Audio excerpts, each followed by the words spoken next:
This is Kal Kat, the Kal Katster, and this is a review of the finale of the Orville from this season, Future Unknown, and canceled the Disney bundle after that because I have no other reason to go to Hulu other than that. Yeah. So the other Disney stuff, I guess, is still there, but not the bundle. I don't need the bundle. So. Yeah, comedy has to end with a wedding, so they did that. Claire and Isaac are going to get married. There's some confusion because the robot wants to. Now you interrupt, Kitty. Come on. Claire wants to. The robot Isaac keeps asking people. And Lamar gives him bad advice and date other women first. It's like no, that gets him in trouble. Even though in previous episode he had a fling with the strong lady. We do have a cameo at the end by the original Solarian girl from the original who shows up again. The jar of pickles girl. She shows up again. Assigned to some kind of a science mission or something. We also get apparently the Kalon have been invited to the wedding and they don't blow them up. They sent all the Kalon to the wedding. Of course, it would seem like a slavery, not a bonding to them. Also, we go back to the planet of the critical vitriol, where the yeah, we go back to that planet in the beginning, before the wedding, and we have a girl from the critical vitriol planet. We went to a similar planet, our star base in Starship Locations, Strange Worlds. We went to the planet like that. It was the second episode after the triple one. So we've been there.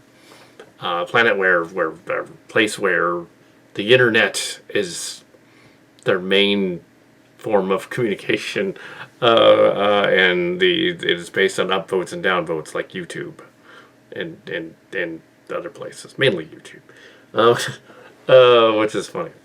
But she tries to steal technology after learning about the technology on the planet, and is caught when she tries to get on the shuttle to go home.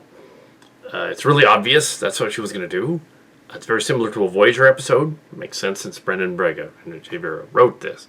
Of course, the late Michael Piller couldn't have helped because he's dead. Also, the guy who played Yaphet died before the end of the story, and they dedicated it to him. Not this episode, though, the season. And the lady that played the evil Krill master lady, she also died. But not in the prison on the planet. Yeah. And yeah. So, but in another the actress was killed, yeah. So this wedding story is sort of it was fun, I guess, but it was bittersweet. Early on, we were having connection issues, and it took like 2 hours to play an hour and a half video, 3 hours almost, to play the video. But I don't think that was their end. I think that was just that it was connection issues. Yeah, so I've often maintained since I'm a Star Trek person, and the Orville's kind of like Star Trek, that if aliens did contact humanity, they would it would be like a zoo thing. It would be more like you're a primitive society. You're not ready to join the Federation. You're don't even have warp drive, and if you did, you'd blow yourselves up. It's kind of the premise of this story, is it part of the Fermi paradox? I would say that's the case. I would say probably 90% of that is the case. If there is an alien galactic group, they're not harvesters, and they're not hunters, and they're not predators from the planet.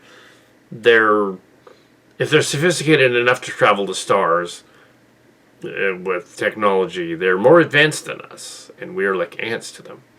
But they're not going to destroy us and wipe us out like a magnifying glass over ants.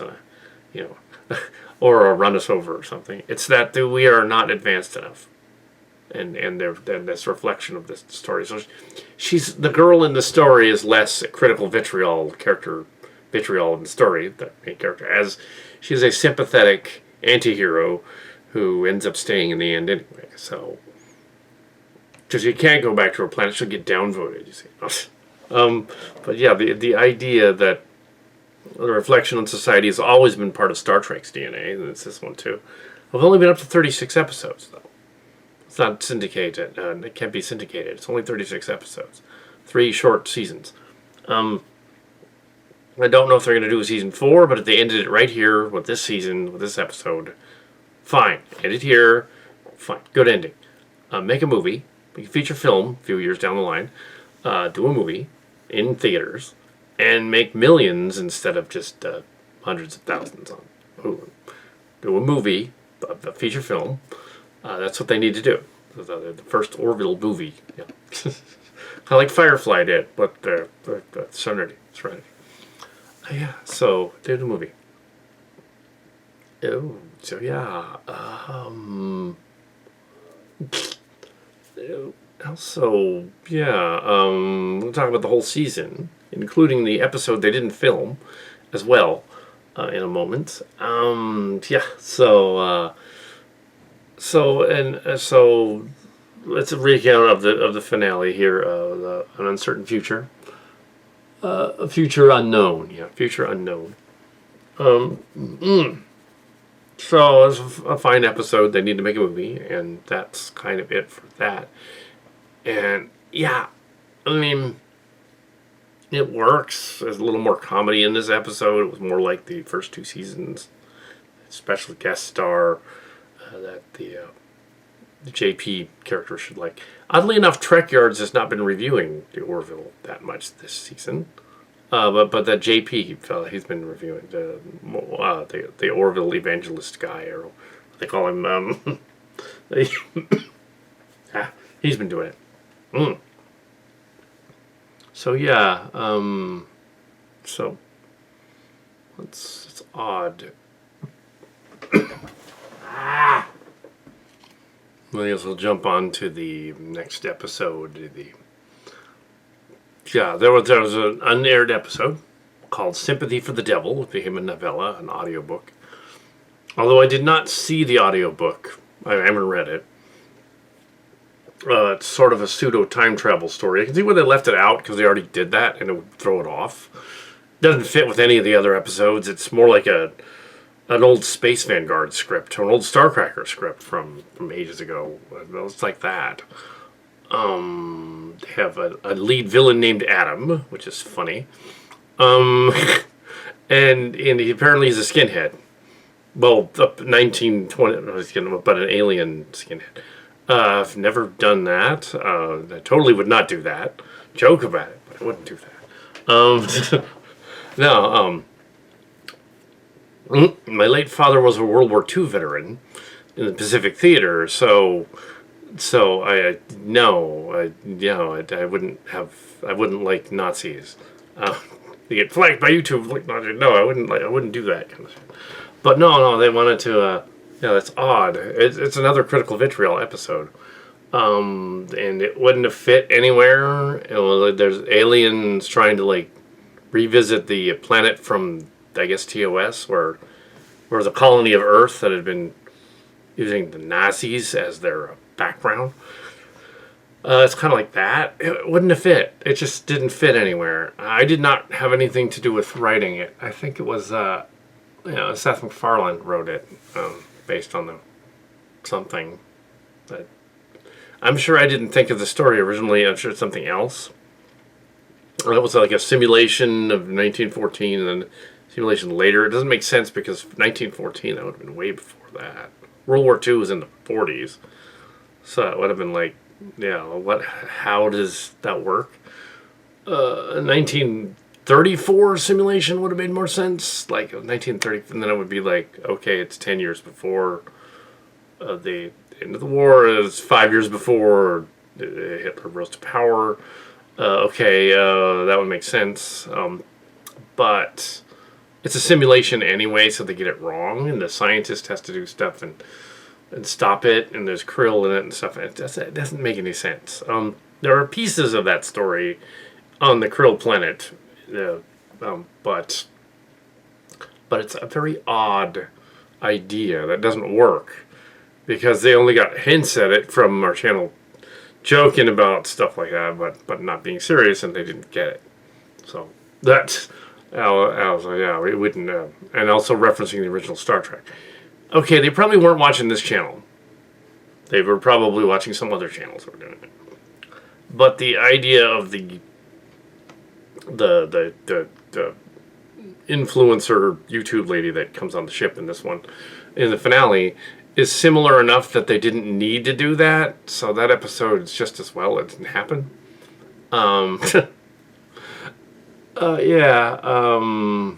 So it doesn't really make sense. Maybe I should just read the synopsis of it, but that'd be kind of weird. So I'll reading this. I probably don't have to. It sort of starts out like it's 1914. So this Otto character is left on the doorstep as an infant in 1914. Is he supposed to be like Hitler? Because that doesn't make sense. This is Otto Kjær from... Maybe they saw Iron Sky and thought we were involved. No, we weren't. Mark's cards... McFarlane gets all these pieces of stuff. Mark's cards gave to the Iron Sky 1 and 2 was a silly science fiction story about Nazis on the moon. And Mark's cards gave to the... It's a joke, clearly. The sequel is about the hollow Earth, so it's really ridiculous. And the Nazis on the moon. It's really ridiculous. It's not serious. It's completely fabricated. It's fiction. Otto Kjær was an actor in it. I'm sure that's where they got the idea. It came out just a few years ago. The sequel came out just 2 years ago. So briefly, Mark's Cards was involved in the Kickstarter. So he gave $100 to the kid. I don't know how many. It was 100 or something. The Kickstarter. Maybe it was even 50. I don't know. But he's barely listed in the credits. So so it was a joke. I don't know if Seth MacFarlane got that it was a joke, which is funny because he's the Family Guy guy. It was like, donate to this movie that's making fun of Nazis. He's making fun of them. It's saying these guys are bad. He's making fun of them. They're in a spaceship. It's not what the novella is about. It's about this guy in a simulation of the 40s, even though the description is wrong. 1914. It should be 1930 something. Yeah, 40s. So... And then he learns that he's on the Otto character has been lied to, and it's really named Adam, which is weird. Yes. Tim just they send him to a psych facility at the end in the story. I'm reading the Google description. I don't want to read the Google description verbatim because it is someone else's description, and YouTube could flag it and say like, "Oh, you can't read that." Oh, it's this content that we can't put up there. But it's if you want to read it, it's on the Wikipedia for the Orville season 3. So go read the description. I had nothing to do with it, and no, there's no other than the first name being similar. Yeah, it was a Kal Kat story, but for the Orville, which they didn't use, but yes, but now it's a novella. Yeah, I'm not going to take credit for it though, because I'm not gonna. Just came up with the idea. I didn't write it. It's ripping off City on the Edge for another reason not to do it. Just would have been so tacky and tasteless at the same time. And yeah, it wasn't accepted as a story. This one is different. This one is a character who believes that he is the Fuhrer, apparently, which is an interesting idea, but messed up. But he's not. He's in the present. It would be like if the child of these two characters ended up, like, from the time travel was what's out there. It's not similar, really, but it does deal with the sticky subject of World War II and the Holocaust. And yeah, the Holocaust happened, and the Nazis were evil, and they killed millions of people because they were different than them. And that's messed up. And it would have been too dark for this season, so I'm glad they didn't do it. Even the other story that I wrote in the 90s that is long since gone, even that story is too dark for the show. It was too dark then. Like, you can't do that. That's, so, yeah, no, that's messed up. Yeah, so cultural contamination has been a theme throughout, so it's related to this other episode in a vague backdoor sort of way. And I'm glad they did not do Sympathy for the Devil, because it was like, no, that would not have worked. And no, we're not Eve, not Decepticons. We play them on TV, but I'm not Decepticons on YouTube. Anyway, so I gave you 2 reviews. I gave you a review of the finale and the unaired episode, unaired Kal Kat inspired episode of the Orville. Yes, that they got a hold of somehow and mixed it with the I think what they did is they saw my review of Iron Sky 2 back in the day when they were writing this, and they were like, okay, we're gonna do that. And yeah. So they made it different. I mean, the lab and all that is condensed to a lab in the Orville time period. And they changed the character that got pulled into the future by saying, oh, it was just an experiment on a holodeck type of thing. And it wasn't really time travel. It was an experiment. Well, then don't do the other part.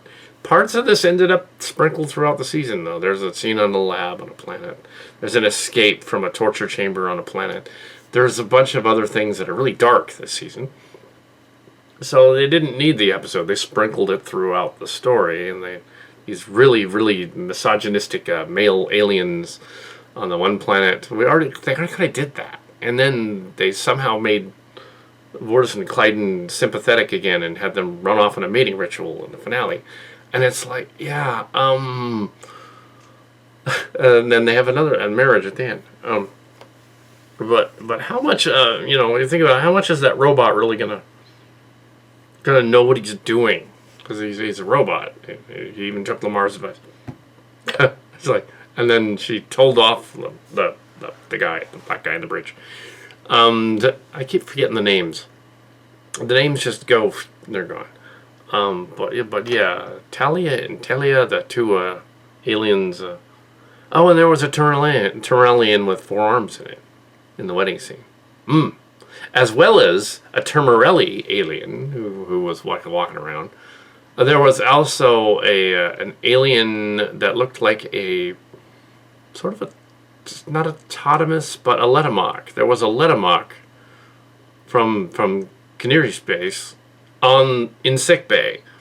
And he came into sickbay and he was like, it was a Letamoc. It was the insectoid Letamoc. One of my characters, just right there. And he's all, yes, my tongues feel weird. Blah, blah. And she's all checking out his tongue. It's like, that's a Letamoc. It's a freaking Letamoc. It looks like that. It's like, oh my goodness. Okay, yeah, you guys are reading my stuff. that's a Letamoc. There they are. There he is. Serves on the Orville, apparently. That's awesome. Well, I've already mentioned that the Mochlins are basically the Totemus, so the only difference is, though, that the Totemus look more like Termarelli. They look more like velociraptors. They look more like dinosaurs. They got kind of a snout, and they've got kind of a teeth, rows of teeth. They look a little different, but they had to makeup and stuff. They couldn't just put them in a lizard face. It would have looked weird. But yeah, they're more lizard-like than mammalian. Less alligator-like. Yeah, the Termarelli are even more alligator, crocodile-like. They're even more snouty. But yes, the Kalon or the Borg, basically. Kind of going back to the board from the Cillian days, actually. Those kind of board. But yes, it's also interesting that the planet of the upvote, downvote YouTube people is a Cillian planet.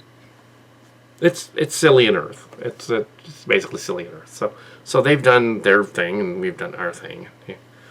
And although it's weird, is like, I don't think they realize that our channel is actually, well, we don't have a lot of subscribers, but we have a lot of videos. So they probably just figured, oh, this is a big YouTuber, influencer guy. He's got a lot of videos. So we'll just kind of crib some of his stuff. That'll be fun. Because he's okay with it. And I am okay with it.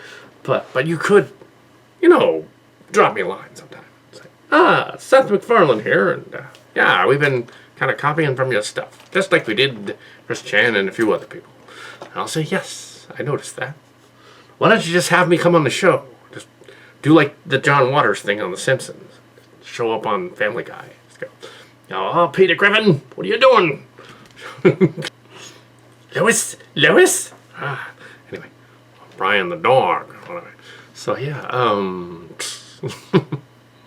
the Orville. Yeah, they need to do a movie now. Don't do a 4th season, just do a movie.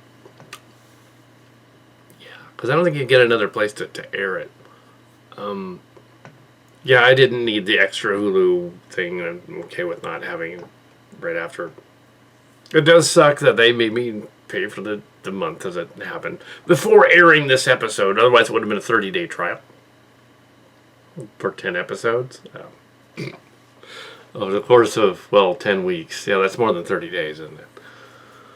But yeah, I didn't really need it after that. And I bet a lot of people quit it after that, too. They're like, it's not on here. We don't want it. I need the bundle anymore. And I don't even go with ESPN at all. So. Yeah, so there you go. That's my review of the the final episode of the Orville and the novella. Well, from what I gathered from the description, it sucks. They didn't do it right. But the finale was fine, so it's good they didn't use that novella, because it would have not worked. It just would have been bad, wouldn't have fit. Yeah, throwing that in there when it just as well might as well be the Mochlins, right? Instead of makes sense. Because you're gonna have space Nazis. I think Deep Space Nine did it the correct way. They made the Cardassians the space Nazis. That worked. The Bajorans were Jews, clearly, and Palestinians, and then the Palestinian state and all that, and Jews. Palestine. Yeah. Okay. There's a religion, Jewish, and then there's Palestine, and so it's a place and a religion. Israel is a country, and there's a place, and Palestine used to be there, but after World War II, they divided it up and made it Israel again after World War II. So it hadn't been for many years, and the Palestinians are still fighting them over that. And one of my sisters is Jewish, so I'm certainly not going to be a bad guy about that kind of thing. Yeah, I'd be like, what would I do that for? That would be self-loathing. What am I talking about? Anyway, that bad accent, New York accent there. But yes, but yeah, it's like Mel Brooks or something. But yes, it sounded more like Marlon Brando. That doesn't work at all. That doesn't work at all. Yeah, so yeah, the Orville. Yeah. We'll wait for the movie.